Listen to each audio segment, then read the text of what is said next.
प्रभु यीशु मसीह के नाम में आप सभी को जय मसीह की। मैं आपका भाई कुंदन निराला आप सभी का स्वागत करता हूं इस मेरे YouTube चैनल पर। और जितने लोग भी भविष्य में आप इस वीडियो को देखेंगे और जो लोग देख रहे हैं उन सभी का एक बार फिर से मैं आपका भाई कुंदन निराला आप सभी को जय मसीह की बोलता हूं, आपका स्वागत करता हूं। और जैसा कि अभी आपने थंबनेल में देखा होगा कि एक विषय है, उस विषय पर हम चर्चा करने वाले हैं और उस विषय का नाम है, क्या बाइबल अभिषेकित पानी को मान्यता देती है या अभिषेकित पानी बाइबल के अकॉर्डिंग है या नहीं। तो जैसे कि इस थंबनेल में आपने देखा इस विषय के ऊपर में, तो मैं इस विषय के ऊपर में बातचीत करूंगा। तो सबसे पहले मैं आप सभी से अनुग्रह करता हूं कि कृपया आप सभी जितने भी लोग इस वीडियो को देख रहे हैं, तो आप सब अपने आप को पहले तो शून्य कर लीजिए। शून्य करने का मतलब ये है कि आप अपने दिमाग में ये मत रखिए कि ब्रदर किस विषय कैसे बात करेंगे और किस तरीके से बातचीत करेंगे, उसके ऊपर में आप मत जाइए, है ना। आप अभी अपने आप को नॉर्मल कर लीजिए और आपको केवल उसे सुनना है, ग्रहण करना है। जो बातें मैं यहाँ पर कह रहा हूँ उसे आपको शालीनता के साथ में सुनना है। और जो पुराने लोग हैं, जैसे कि जो कलीसिया के पुराने लीडर्स हैं, जो पास्टर्स हैं, बहुत सालों से सेवकाई कर रहे हैं, बड़े बड़े प्रभु के दास हैं, तो आप उन लोगों को अपने दिमाग से निकाल दीजिए कि कौन कैसा करता था या कौन कैसा करता है। हम उनको लेकर के अभी नहीं चलेंगे, ठीक है ना। हम इस विषय को सीखने के लिए और इसे समझने के लिए कोशिश करेंगे और आप सभी से मैं अनुग्रह करता हूं कि आप समझने का प्रयास कीजिएगा और ये मत सोचिएगा कि कुछ लोग इस प्रकार से करते हैं तो आप अभी अपने दिमाग से उन सारी चीज़ों को निकाल दीजिए। कोई कैसा भी करता हो, चाहे कोई प्रभु का कितना ही बड़ा दास हो या कितना छोटा दास हो, कौन क्या करता है कौन क्या नहीं करता है, हम उन चीज़ों के ऊपर में अभी बात नहीं कर रहे हैं। हम बात कर रहे हैं कि बाइबल, क्या पवित्र शास्त्र बाइबल पानी पर अभिषेक करने को मान्यता देता है या नहीं, या पवित्र शास्त्र बाइबल में कहीं इसका उल्लेख है या नहीं। हम इस विषय के ऊपर में बातचीत कर रहे हैं। तो मेरा जो फर्ज है और मेरी जो जहाँ तक जानकारी है, मैं उन सभी जानकारियों को आपके बीच में साझा कर रहा हूँ और आप कृपया शांति के साथ में इन बातों को सुने और समझने का प्रयास कीजिएगा। तो सबसे पहले मैं आपके लिए एक वचन निकालूंगा, आप उस वचन को पढ़िएगा और समझिएगा। आइए हम वचन को निकालें। प्रेरितों के काम और उसका 17 अध्याय और उसका 10 और 11 पद। जी हाँ, देखिए यहाँ पर लिखा हुआ है कि भाइयों ने तुरंत रात ही रात पौलुस और सिलास को बिरिया में भेज दिया और वे वहां पहुंचकर यहूदियों के आराधनालय में गए। और 11वें पद में लिखा है, ये लोग तो थिस्सलुनीकियों की कलीसिया और वहां के यहूदियों से भले थे और उन्होंने बड़ी लालसा से वचन ग्रहण किया, बड़ी लालसा से वचन को ग्रहण किया और प्रतिदिन पवित्र शास्त्र में ढूंढते रहे कि ये बातें यूं ही है या नहीं। तो कहने का मतलब ये है कि जो बिरिया की कलीसिया थी वो दूसरी कलीसियाओं से अच्छी थी। क्यों अच्छी थी? क्योंकि वो पवित्र शास्त्र में ढूंढते थे। उन्होंने पौलुस की बातों को, सिलास की बातों को एकदम से एक्सेप्ट नहीं कर लिया। जो पौलुस बोलते थे और जो सिलास बोलते थे, उनकी बातों को वो लोग पवित्र शास्त्र में ढूंढते थे कि जो बातें ये बोल रहे हैं क्या वो बाइबल अकॉर्डिंग है या नहीं है, पवित्र शास्त्र के वचन के अनुसार है या नहीं है। वो लोग इसको ढूंढते थे और ढूंढने के बाद में उसे एक्सेप्ट करते थे, जो सही होता था उसको। मेरा सवाल है आप सभी से कि क्या आज कलीसिया सेवकों की बातों को ढूंढती है या नहीं। अगर आपकी जो सेवक हैं, जो आपको बहुत सालों से टीचिंग दे रहे हैं, चाहे वो कितना भी बड़ा पास्टर हो या कुछ भी हो, वो अपने पद पर, जो भी पद उनको मिला है, प्रभु उनको दया करे, और जहाँ पर उनको आसन मिला, जो उनको पद मिला है, वो प्रभु की महिमा के लिए है। चलिए, उसके ऊपर में हम बात नहीं करते हैं ना।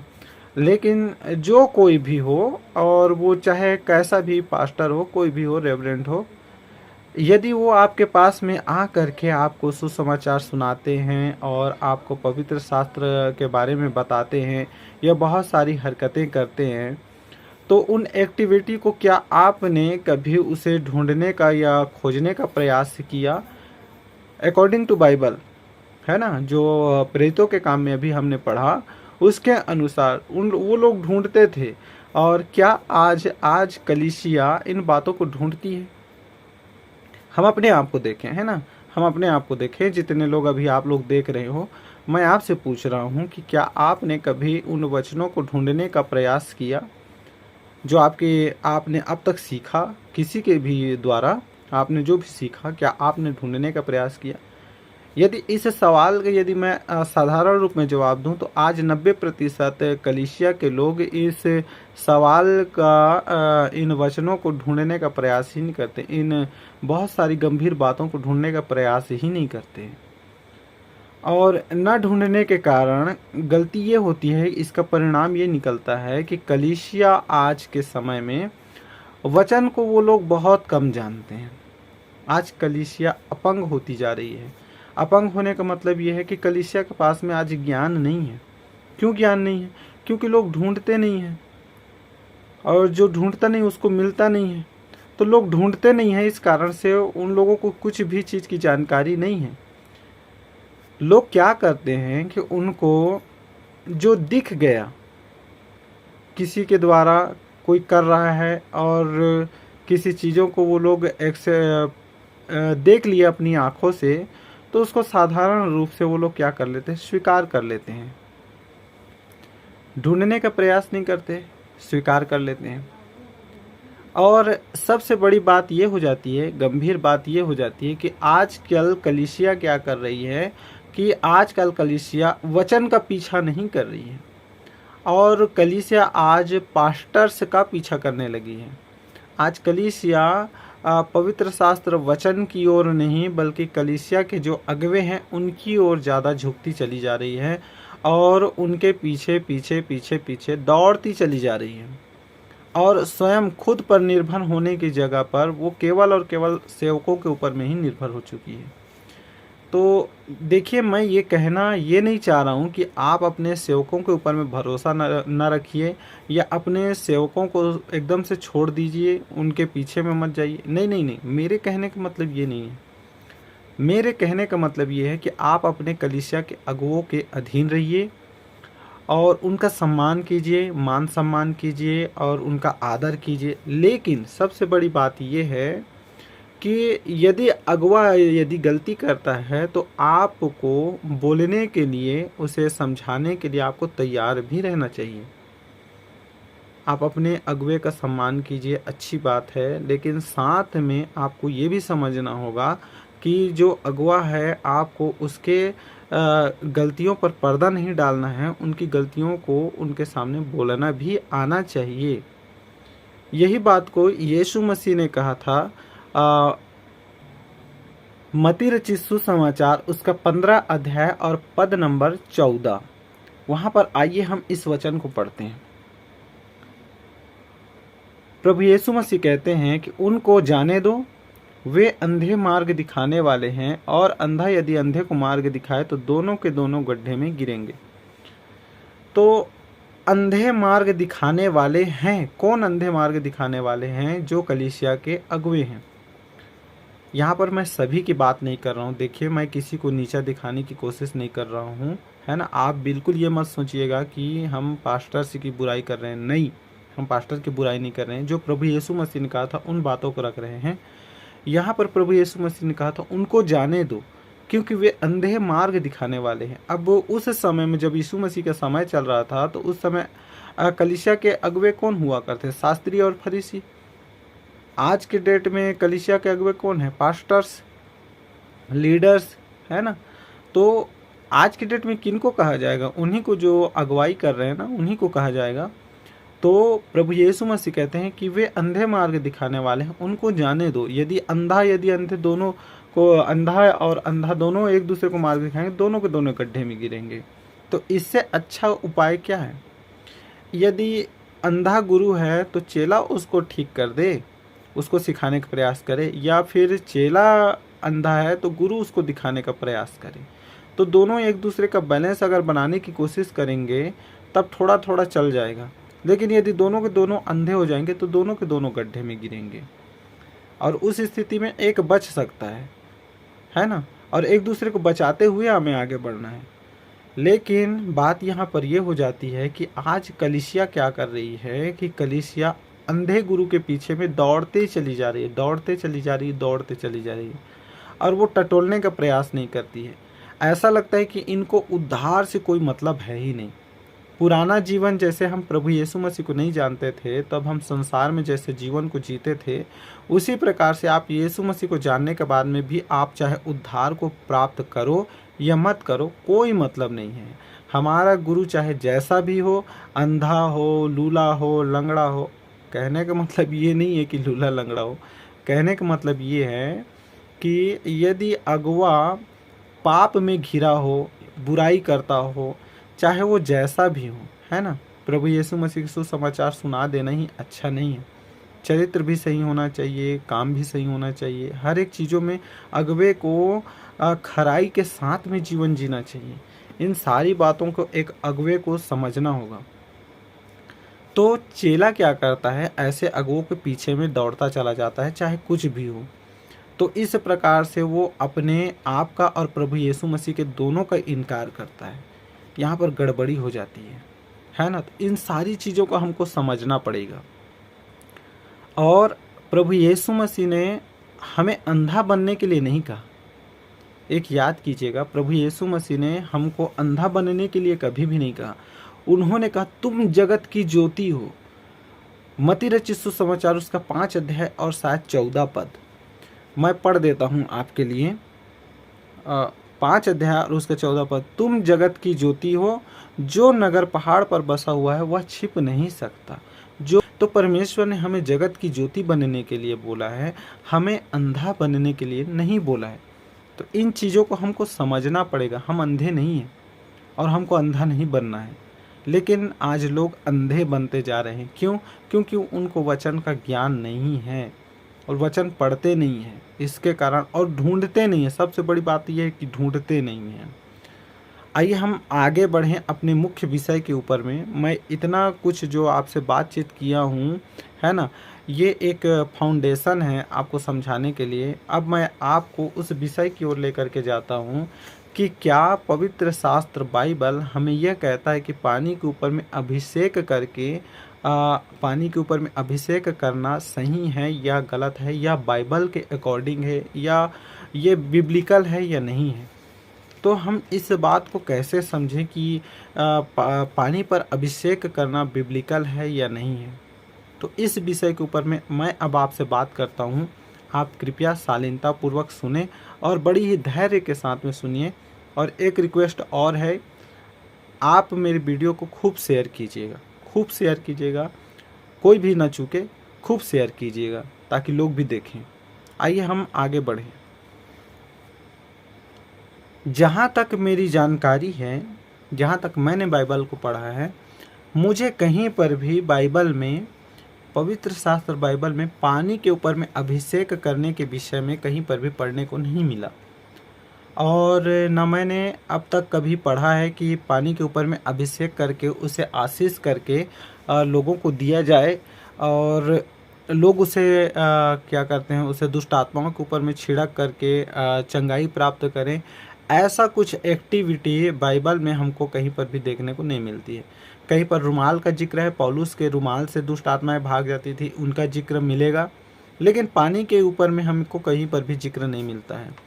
और सबसे बड़ी बात यह है कि जो कलीसिया के लोग होते हैं, जो बाइबल का कुछ कुछ ज्ञान रखते हैं, तो बहुत सारे लोग ऐसे हैं जो कि एक वचन को उठाते हैं नए नियम में और वो याकूब की पत्री है और उसका 5 अध्याय और पद नंबर 13। पद को आपके लिए पढ़ता हूँ। यदि तुम में से कोई रोगी हो तो वो कलीसिया के प्राचीनों को बुलाए और वे प्रभु के नाम से उस पर तेल मलकर उसके लिए प्रार्थना करें। और आगे अगर पढ़ते हैं तो विश्वास के प्रार्थना से रोगी बच जाएगा, ऐसा लिखा हुआ है। तो इस पद को उठा कर लाते हैं और कहते हैं कि तेल मलकर यहाँ प्रार्थना करने के लिए कहा गया है। तो वो लोग क्या करते हैं आपको पता है? तेल मलकर प्रार्थना करने के लिए कहा गया है तो वो लोग कुछ समझते नहीं हैं। वो लोग क्या करते हैं कि तेल को केवल मला नहीं जाता है, तेल के ऊपर में अभिषेक किया जाता है, तेल को आशीष किया जाता है। इस कॉन्सेप्ट को वो लोग कहाँ से निकालते हैं और आज कलीसियाओं को सिखा रहे हैं इस प्रकार से तेल के ऊपर में आशीष करना, पानी के ऊपर में आशीष करना और उसको कलीसिया को दे देना। और कलीसिया क्या करे कि प्रभु के नाम से उसको किसी के ऊपर में छिड़क दे, ऐसे ऐसे छिड़क दे और छिड़कने के बाद में रोगी ठीक हो जाएगा, सब चीज़ हो जाएगा, प्रभु का आशीष है। इस प्रकार से लोग देते हैं और एक दूसरे को सिखाते हैं और इसी प्रकार से सिखाते सिखाते चले गए। लेकिन यदि हम इस बात को अगर लेकर के मान भी लें तो अगर मान के चलिए याकूब ने कहा तो वहाँ तेल मल करके प्रार्थना करने के लिए कहा। खैर ये विषय जो है ना, ये जो वचन है इसके यदि इतिहास के ऊपर में अगर हम जाएं तो उसके ऊपर में यदि जाएंगे ना तो मैं आपको एक ब्रदर का वीडियो बताने की कोशिश करूँगा। पास्टर जोसेफ पॉल, आप उनका एक वीडियो देख लीजिएगा पास्टर जोसेफ पॉल का। उन्होंने इस याकूब की 5:13 को लेकर के बहुत सुंदर प्रचार किया है। उन्होंने बताया है कि ये याकूब 5 का जो 13 पद है जहाँ पर तेल मल करके प्रार्थना करने के लिए कहा गया है, तो आप जोसेफ पॉल का एक वीडियो देखिएगा। वहाँ पर उन्होंने लिखा हुआ है कि अभिषेकित तेल, अभिषेकित पानी है ना, उसके ऊपर में उन्होंने प्रचार किया है कि तेल मल करके चंगाई देना, तेल मल करके प्रार्थना करना। उस प्रकार से कुछ उन्होंने वीडियो को एक बनाया हुआ है, तो आप उसको देख लीजिएगा, आपको थोड़ा सा अच्छी जानकारी मिल जाएगी। तो मैं यहाँ पर कहना चाहता हूँ कि ये आखिर तेल और पानी आया कहाँ से? क्योंकि पुराने समय की कलीसियाओं ने कभी इसका इस्तेमाल नहीं किया कि पानी छिड़क करके पानी पर अभिषेक कर करके जो 12 चेले थे, 140 12 चेले थे, फिर उसके बाद में 120 हो गए, फिर और बढ़ते गए। तो हमको तो बाइबल में कभी पढ़ने को नहीं मिला कि पौलुस ने कभी पानी छिड़क करके किसी के ऊपर में तेल को आशीष किया और उसको कलीसिया को दे दिया कि तुम ऐसा करना कि इसे को अपने ऊपर में लगा लेना, कभी दुष्ट आत्मा पकड़े तो उसे छिड़क लेना। हमें तो ऐसा नहीं मिला। यदि आपको मिला हो तो आप कृपया करके मुझे भेजिएगा, मेरा व्हाट्सएप नंबर पर भेजिएगा और मेरा जो पर्सनल नंबर है उस पर भी भेजिएगा, आपको मिल जाएगा। और मुझे भेजिएगा, मैं भी देखूं भाई कहाँ पर लिखा हुआ है करके, तो मुझे भी पता चले, मेरी जानकारी में अभी अगर कमी हो तो। लेकिन मुझे नहीं मिला कि कहीं पर भी तेल लगा करके, तेल पर आशीष करके या फिर पानी पर आशीष करके उसे लोगों को दिया जाए और उसके द्वारा प्रभु यीशु मसीह चंगाई देंगे, ऐसा करके कहीं पर मुझे पढ़ने को नहीं मिला। मैंने जहाँ तक पढ़ा है बाइबल को तो मुझे जानकारी मिली है प्रभु यीशु मसीह वो चंगाई देते थे, प्रभु यीशु मसीह चंगाई देते थे। मैं इसके ऊपर मैं आगे आ रहा हूँ। मैं कह रहा था कि ये आखिर कहाँ से गया पानी के ऊपर में आशीष करना। तो यदि हम पुराने बैकग्राउंड की तरफ जाएंगे तो ये कैथलिक चर्चस में चलती थी, कैथलिक चर्च। और वहाँ से बहुत सारे लोग एनोइंटिंग वाटर को, जो एक फर्स्ट टाइप का होता है ना, उस टाइप का मैंने शुरुआत में भी देखा था। और इतिहास में भी यदि हम जाएं तो शायद वहीं से ये सिस्टम निकली है और लोगों ने इसको एक्सेप्ट किया। और मैं कहूँ अगर तो बहुत सारे जो अगुवे हैं वो अपनी नासमझी के कारण इसको एक्सेप्ट कर लिए। तेल के ऊपर में आशीष करना, पानी के ऊपर में आशीष करना, बहुत सारे लोगों ने दूसरे लोगों को देखते हुए कि अगला जो अगुवा है, बड़ा है, पास्टर्स है ना, और उसके बहुत सारे फॉलोअर्स हैं, 2000, 3000, 4000, 15,000, लोग आते हैं, उनके पास में आशीषित होते हैं और चंगाई होती है, छुटकारे होती है। तो देखिए, ये कोई बहुत बड़ी बात नहीं है चंगाई होना, छुटकारा होना।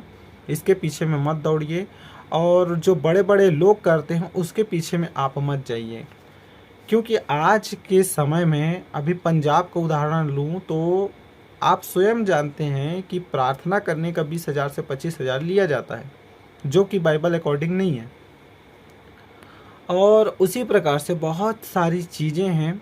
आज पानी पर आशीष करके पानी को बेचा जाता है, 500-500 रुपये में, 1,000 रुपये में तेल बेचा जाता है, पानी बेचा जाता है। और ये सब चीज़ हो रहा है, और इन सब चीज़ के पीछे में कारण क्या है? क्योंकि आप लोगों ने कलीसियाओं को ये सिखाया कि अभिषेकित पानी होता है, अभिषेकित ऑयल होता है। ये आपने सिखाया कलीसियाओं को, इसलिए उनकी दुकान चल रही है। यदि आपने कलीसियाओं को ये सिखाया होता कि अभिषेकित पानी नहीं होता, अभिषेकित ऑयल नहीं होता, तो उनकी दुकान नहीं चलती। लेकिन सिखाया आपने है, जिसके कारण से आज 500 रुपये में, 1,000 रुपये में तेल और पानी बेचा जाता है। और मैं आपसे ये कहना चाहता हूँ, आप भले ही पैसा नहीं लेते, आप आशीष करके पैसा नहीं लेते, आप बॉटल में आशीष करते हो और उसको दे देते हो। आप भले ही नहीं लेते हो, अच्छी बात है, आप नहीं लेते हो, लेकिन आप उसको बढ़ावा दे रहे हो और वो बढ़ावा ले रहा है। मैं अभी आपके बीच में कुछ वचनों को रखूँगा और आपको दूध का दूध, पानी का पानी करने की कोशिश करूँगा। यदि आप समझने की कोशिश करेंगे तो ये आपके लिए काम करेगा, और यदि आप समझना ही नहीं चाहते हैं तो आपके लिए मैं कुछ भी नहीं कर सकता। लेकिन मैं आपका छोटा भाई होने के नाते, किसी का बड़ा भाई होने के नाते, आप सभी से आग्रह करता हूँ कि कृपया करके इन बातों को समझने की कोशिश कीजिए। सबसे पहले अच्छा, मैं कुछ चीज़ आपको और कहता हूँ। अभी आप लोग इन बातों को एक्सेप्ट इसलिए नहीं कर पा रहे हो क्योंकि बहुत सारे लोग, आप लोग 10 साल से, 9 साल से, 20 साल से आप यही करते करते करते करते आए हो। आपने तेल के ऊपर में आशीष किया, पानी के ऊपर में आशीष किया और कलीसियाओं को सिखाया है। अब बहुत सारे लोग ये सोचते होंगे कि भाई ये ब्रदर बोल रहा है वो कैसा है, किस प्रकार से, किस हिसाब से ये बोल रहा है। तो आप लोगों को अब थोड़ा सा ठेस लगेगा, और ये बात सही है, क्योंकि आप लोग ये करते हुए आए हो, तो आपको थोड़ा सा तो दुख होगा, तकलीफ होगा कि भाई हमसे ये गलती हो रही थी, और इस गलती के कारण आप थोड़ा झुकना नहीं चाहोगे। और प्रभु यीशु मसीह ने ये जो शरीर बनाया है ना, ये शरीर मिट्टी का था, मिट्टी का। और मिट्टी का होने का मतलब क्या है पता है? मिट्टी का होने का मतलब है मिट्टी नम्र होता है। जब मिट्टी ना नम्र होता है तो उसको जैसा भी आप मोड़ोगे वो मुड़ जाता है। लेकिन वही मिट्टी यदि थोड़ा कठोर हो जाए, सुखा दिया जाए घाम में, तो वो कठोर हो जाता है, धूप में सुखाने में, तो वो कठोर हो जाता है ना। तो कठोर होने के बाद में वो सख्त हो जाता है, तो उसको आप हाथ से ऐसे मल नहीं सकते। उसी प्रकार से हमारा ये शरीर और आप लोग जो हो ना, वो कठोर हो चुके हो, और कठोर होने के कारण आप नम्र होना नहीं चाहते हो। इस कारण आपको ये बातें समझ में नहीं आ रही, आपको समझ में नहीं आ रही। तो मैं आपसे केवल ये अनुग्रह करता हूँ, आग्रह करता हूँ कि आप लोग थोड़ा नम्र हो जाइए और अपनी गलतियों को थोड़ा सा मानने की कोशिश कीजिए। कैसी गलती? देखिए, अभी अब मैं आपको वचन बताता हूँ और आप समझने का प्रयास कीजिएगा। यदि कोई भी आपने जो भी किया है, कोई बहुत बड़ी बात नहीं है भैया, हर एक मनुष्य से गलती होती है, और वो गलतियों को मानना हमें सीखना चाहिए। यही हमारा मसीही जीवन है। हम अपने आप को नीचा करें, नीचा, हम अपने आप को नम्र करें, अपनी गलतियों को मानें, यही मसीहत है। और यही, इसी चीज़ को प्रभु यीशु मसीह ने हमें सिखाया है कि हम झुके झुके झुकें। जैसे एक पेड़ होता है, जब वो फलता है ना तो वो झुक जाता है, उसी प्रकार से हमें भी झुकना चाहिए, है ना। कैसे झुकना चाहिए? फलों के समान, पेड़ के समान झुकना चाहिए। तो आइए मैं एक पद को आपके लिए पढ़ता हूँ, निर्गमन की पुस्तक और उसका 20 अध्याय और दूसरा या तीसरा पद। वहाँ पर लिखा हुआ है कि तू मुझे छोड़ करके दूसरों को ईश्वर करके ना मानना, मुझे छोड़ करके दूसरों को ईश्वर करके ना मानना। अब मैं एक और पद पढ़ता हूँ, फिर दोनों की तुलना करेंगे, ठीक है ना। यशायाह की पुस्तक उसका 42 अध्याय और 8 पद। यशायाह की पुस्तक 42 अध्याय और 8 पद। मैं यहोवा हूँ, मेरा नाम यही है, अपनी महिमा मैं दूसरों को न दूंगा, और जो स्तुति मेरे योग्य है वह खुदी हुई मूर्तियों को न दूंगा।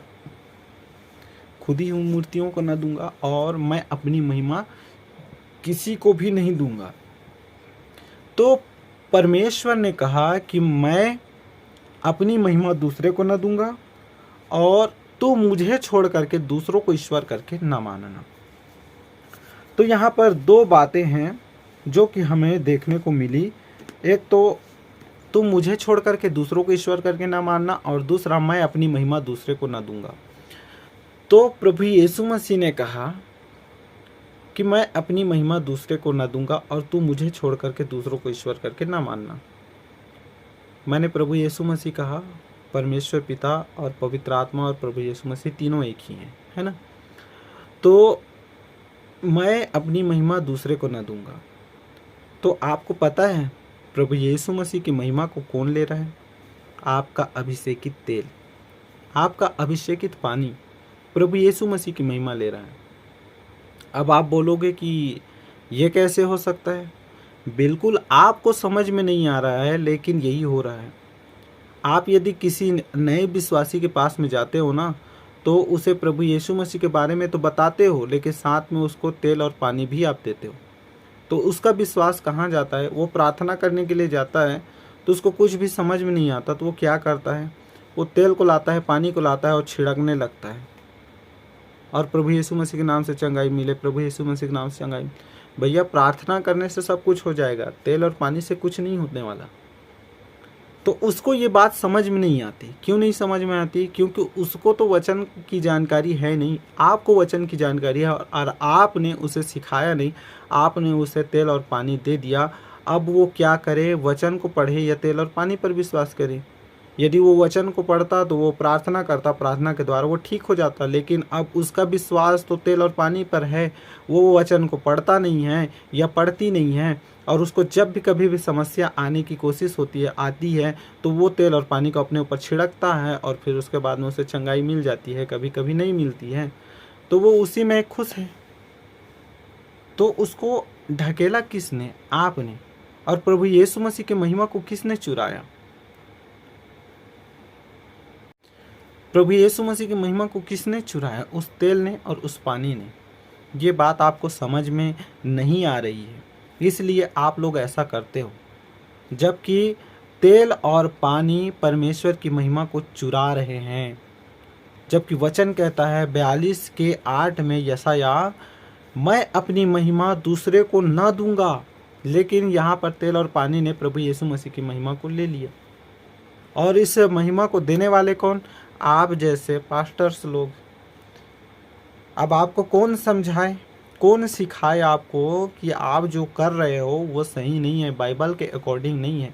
लेकिन आप लोगों के दिमाग में पता है भूसा भर चुका है। आप नम्र होना नहीं चाहते हो, आप दीन होना नहीं चाहते हो। जैसे बीरिया की कलीसिया ने पवित्र शास्त्र को ढूंढा, आप में से कितने लोगों ने पवित्र शास्त्र को ढूंढा? देखिए, मैं एक और वचन आपके लिए पढ़ता हूँ। आप निकालिए नीति वचन 15 का 8, और वहाँ पर पढ़िए, दुष्ट लोगों के बलिदान से यहोवा घृणा करता है, परंतु वह सीधे लोगों की प्रार्थना से प्रसन्न होता है। सीधे लोगों की प्रार्थना से वो प्रसन्न होता है। वो तेल और पानी से प्रसन्न नहीं होता, वो प्रार्थना से प्रसन्न होता है, और प्रार्थना को सुन करके वो आशीष देता है। जब आप परमेश्वर की इच्छा के अनुसार प्रार्थना करने लगते हैं और परमेश्वर की इच्छा के अनुसार उनसे मांगने लगते हैं, तो परमेश्वर वो आपको दे देते हैं। और चंगाई देना परमेश्वर की चुटकी बजाते होती है। जब परमेश्वर चाहते हैं तब चंगाई होती है। आपके तेल और पानी के द्वारा परमेश्वर चंगाई नहीं करता। वो तो परमेश्वर की दया है कि वो चंगाई करता है परमेश्वर, प्रार्थना को सुन करके। एक वचन आपको बताता हूँ, और भजन संहिता उसका 138 अध्याय और दूसरा पद। भजन संहिता 138 अध्याय और दूसरा पद। मैं तेरे पवित्र मंदिर की ओर दंडवत करूँगा और तेरी करुणा और सच्चाई के कारण तेरे नाम का धन्यवाद करूंगा। और आगे क्या कहता है, क्योंकि तूने अपने वचन को अपने बड़े नाम से अधिक महत्व दिया है। अपने वचन को, परमेश्वर पिता ने अपने वचन को अपने नाम से बढ़ करके महत्व दिया, अपने नाम से बढ़ करके। और जो परमेश्वर अपने नाम से बढ़ करके अपने वचन को अहमियत दे सकता है, वो परमेश्वर अपने वचन के द्वारा लोगों को चंगाई दे सकता है। आपको समझना पड़ेगा, वो परमेश्वर अपने वचन के द्वारा लोगों को चंगाई देता है। वो तेल और पानी को लेकर के वो रुका हुआ नहीं है। वो परमेश्वर रुका हुआ नहीं है कि आप तेल को छींचोगे, किसी के ऊपर में डाल दोगे या पानी को डाल दोगे तभी चंगाई मिलेगी। नहीं ब्रदर सिस्टर्स, ऐसा नहीं है। परमेश्वर अपने वचन के द्वारा लोगों को आशीष देता है। उसने अपने नाम से बढ़ करके अपने वचन को अहमियत दिया। मेरे अजीजों, आपसे विनती कर रहा हूँ, अभी आप समझ जाइए, अभी आप समझ जाइए। आपकी प्रार्थना के प्रभाव से रोगी बचेंगे, आपकी प्रार्थना के द्वारा लोग चंगे होंगे, आपके तेल और पानी से चंगे नहीं होंगे। किसी ने किया इसलिए मैं कर रहा हूँ, इन विचारों को आप छोड़िए। देखिए, मैं अभी आपसे ये अनुग्रह करता हूँ, हम माफ़ कीजिएगा, आग्रह करता हूँ। आप प्रभु यीशु मसीह में हैं और प्रभु यीशु मसीह आपसे प्रेम करते हैं और आप प्रभु यीशु मसीह से प्रेम करते हैं। जब आप प्रभु यीशु मसीह से प्रेम करते हैं और प्रभु यीशु मसीह आपसे प्रेम करते हैं, तो ये आपके दोनों के बीच में जो लगाव है ना, उसको आप तेल और पानी के द्वारा मत अलग कीजिए। आप प्रभु यीशु मसीह के नाम से रोगियों के लिए प्रार्थना कीजिए। ब्रदर सिस्टर्स, प्रभु यीशु मसीह के नाम से किसी के लिए प्रार्थना कीजिए, वो ठीक हो जाएगा। मैंने बहुत सारे लोगों को देखा है कि वो कुछ बहुत सारे रोगी हैं, उनके लिए प्रार्थना करते हैं, उन्हें रोज़ तेल और पानी देते हैं, लेकिन लोग ठीक नहीं होते। लोग ठीक नहीं होते। क्यों नहीं होते? क्योंकि उनका विश्वास प्रभु पर नहीं, उनका विश्वास पानी के ऊपर में है, तेल के ऊपर में है। बहुत सारी बातें हैं, बहुत सारे वचन हैं जो कि हमें परमेश्वर पर विश्वास करने के बारे में बताता है, लेकिन हमें तेल और पानी के ऊपर में विश्वास करने के लिए नहीं बताता है। मैं आपको एक उदाहरण यदि दूंगा, वीडियो बहुत लंबा हो रहा है इसके कारण। आपको पता होगा, जो मूसा का भाई था हारून, उसने एक बछड़े को बना दिया था, सोने का बछड़ा ढाल दिया था और कहा था कि ये हमारा परमेश्वर है जिसने मिस्र देश से हमें निकाल करके लाया। दोस्तों, बहुत सारी गड़बड़ियां हैं जो शैतान कलीसियाओं में थोप रहा है और कलीसिया उसे एक्सेप्ट कर रही है। क्यों एक्सेप्ट कर रही है? क्योंकि आप लोगों ने पवित्र शास्त्र में ढूंढना आपने छोड़ दिया। ये पवित्र शास्त्र है, इस पे आपने ढूंढना छोड़ दिया है। और यदि आप ढूंढ रहे हो तो वो कैसे ढूंढ रहे हो? उसने कहा उसके अनुसार ढूंढना, उसके अनुसार मत ढूंढिए, यीशु के अनुसार ढूंढिए। मेरे ब्रदर्स, आप यीशु मसीह के अनुसार ढूंढेंगे तो आपको मिलेगा। यदि आप पास्टर्स के अनुसार ढूंढेंगे तो नहीं मिलेगा। और किसी का अंधभक्त मत बनिए, किसी का भी अंधभक्त मत बनिए। जो बाइबल को ढूंढते हो आप ना, तो बाइबल को सही और खराई के साथ में ढूंढिए। इसमें हर एक वचन को तौलिए। तौलने के बाद में आपको पता चलेगा कि सच्चाई क्या है और झूठ क्या है। बहुत सारे लोग आज फंसे हुए हैं मेरे भाइयों, बहुत सारे लोग आज फंसे हुए हैं। मैं आपसे विनती करता हूँ, आप निकल जाइए। किसी के जीवन को बचाने के लिए अपने जीवन को परमेश्वर से दूर मत ले जाइए। आपको किसी को बचाना है, किसी नए विश्वासी को प्रभु में लाना है, तो हम तेल पानी को बना करके दे देंगे, इस सोच में बिल्कुल मत पड़िए। आपका जीवन जो प्रभु यीशु में बच गया है, उसको आप बचा कर चलिए। आपके द्वारा बहुत सारे लोग प्रभु को जानेंगे और आएंगे, लेकिन आपका जीवन खराई के साथ में होना चाहिए, पवित्रता के साथ में होना चाहिए। तेल और पानी के चक्कर में मत पड़िए, मत पड़िए, मत पड़िए। आज ये बिजनेस हो चुका है, बहुत बड़ा बिजनेस, और ऐसा बिजनेस हो चुका है कि कहा नहीं जा सकता इसको कौन ख़त्म करेगा। आज ये ख़त्म नहीं होने वाला है। मैं और भी वचन को बताता, आज कलीसिया बिगड़ती और दूसरों को बिगाड़ते चली जाएगी। ऐसा भविष्यवाणी हुआ है कि लोग, दुष्ट लोग स्वयं बिगड़ेंगे और दूसरे लोगों को भी बिगाड़ते चले जाएंगे। तो मेरे अजीजों, मैं आप सभी से अनुग्रह करता हूँ, फिर एक बार फिर से आग्रह करता हूँ कि आप जितने लोगों ने इस वीडियो को देखा है, कृपया करके खूब शेयर कीजिएगा, लोगों तक पहुंचाइएगा इस वीडियो को। और यदि आपको इसमें कुछ बातें समझ में नहीं आई होंगी तो कमेंट बॉक्स पे अवश्य लिखिएगा, और हो सके तो हम इस बात को, और ऐसी और भी बहुत सारी बातें हैं जो कलीसियाओं को जानना ज़रूरी है, उसके ऊपर में भी बातचीत करेंगे। तो मेरे चैनल को आप सब्सक्राइब कीजिएगा, और मैं आपसे एक बार फिर से आग्रह करता हूं कि आप इस वीडियो को खूब शेयर कीजिएगा। God bless you. परमेश्वर प्रभु यीशु मसीह का अनुग्रह आप सभी के साथ में बना रहे। प्रभु यीशु मसीह के नाम में आप सभी को जय मसीह की।